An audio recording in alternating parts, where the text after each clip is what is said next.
Do you use Duolingo for learning new foreign languages? Have you tried and failed to get the coveted legendary achievement? Well, let me share the specific strategy I used to earn it. But first, a bit of background. Duolingo is a publicly traded tech startup based out of the US Rust Belt city of... So apparently, if you're an 18th century Scottish military officer conquering an uncharted continent in the name of King George II, you're probably going to pronounce this something like Pittsburgh.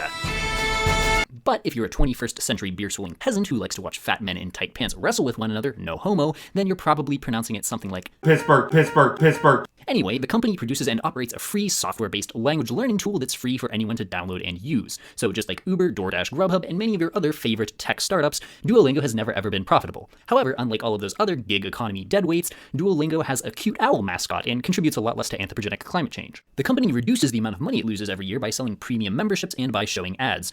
Although, I haven't seen any ads in a long time. I guess my phone's too old and outdated or something.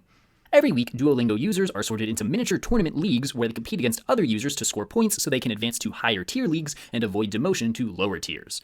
The highest tier is the Diamond League, and you have to come in first place in a weekly Diamond League tournament to unlock the legendary achievement on your profile. Getting the legendary achievement isn't complicated. Getting to the Diamond League only takes about 20 minutes of practice per day, and if you start the week in the Diamond League, you'd probably win if you practiced for 2 hours or so every day. That's a lot of work though, and all it takes is one person even more dedicated than you are to put all of your hard work to waste. That's where this video comes in. There are some interesting quirks about how Duolingo works that you can use to your advantage. Now, as a disclaimer, Duolingo is software that gets updated regularly, and the state of the leaderboard metagame could change at any time. However, the following things were true at the time I released this video. Probably. 1. The beginnings of language courses are the easiest, meaning that you can score a lot more points in a lot less time when you first start a language. This makes it really easy to advance through the lower tiers, but you'll have burned through all of the easy lessons by the time you reach the Diamond League if you stick to only one language. 2. XP boosts are good. Finishing the final lesson of each skill level doubles any points you get for the next 15 minutes. Chaining these boosts can be devastatingly effective at scoring points. 3. Not all Diamond Leagues are created equal. Anecdotally, it seems like there's matching going on even within the level of a single league. So if you just finished in second place last week, it might be best to wait to try again, because you might have gotten sorted into a tougher version of the Diamond League full of overachievers who are all trying to do the same thing as you. Finally, it's also helpful to know that going back and restoring shattered skills by redoing old lessons also yields a lot of points, and they stack with XP boosts. Stories can also be a good way to get points quickly, especially if you need to take a break from the regular lessons. Now, whether you're new to Duolingo or not, I recommend starting with Japanese. If you've already done Japanese, then maybe Chinese or some other language that uses a different writing system from Duolingo's native English would work. The reason I recommend Japanese is that you can spend a month or so practicing hiragana and katakana, which are the two syllabaries that Japanese uses instead of an alphabet.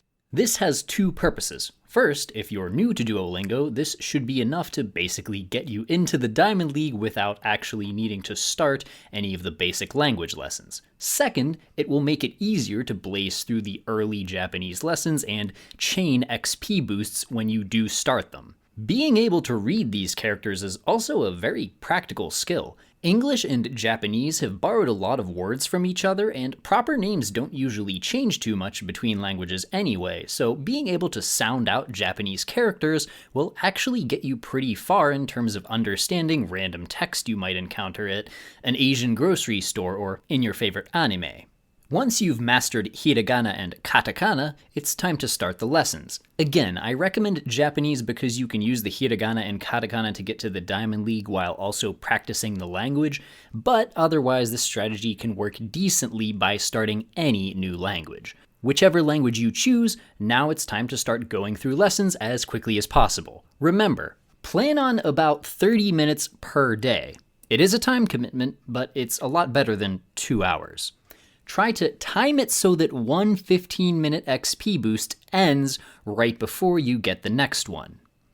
Get an early lead to establish dominance. If you can quickly gain an insurmountable lead after just a couple of days, say double or triple the number of points that the second place competitor has, then all of your opponents will likely back off and not try to compete with you. This saves everyone a lot of time compared to fighting over first place for the entire week. End each session with a skill ready to level up. This ensures that you get an XP boost right away at the start of your next session. Focus on the easy lessons. If you're studying Japanese, for example, the hiragana and katakana language skill lessons are easier than the other ones. Focus on leveling up those lessons all the way to level 5. They'll be easier and faster, especially since you've already spent a month or so learning the material. You only need to level up harder lessons to level 1 so that you can advance to the next group. You could go even deeper into the weeds with strategy if you want, like going and using your XP boosts to restore lessons on other languages that you're already further along on, but that's probably not necessary. Anyway, if you've done everything right, then you'll probably have a few thousand points at the end of the week, and you'll have unlocked the legendary achievement, and the basic winner achievement too if you haven't already. Congratulations! Now you'll probably be matched with very hard opponents next week and get blasted back to the Obsidian League. If instead, for some reason, it looks like you're going to fail to take first place halfway through the week, then I'd back off and save your easy lessons for another try, another time. Anyway, that's how I did it. Let me know how it works for you in the comments, or if you have any other tips or tricks to share. Thanks for watching.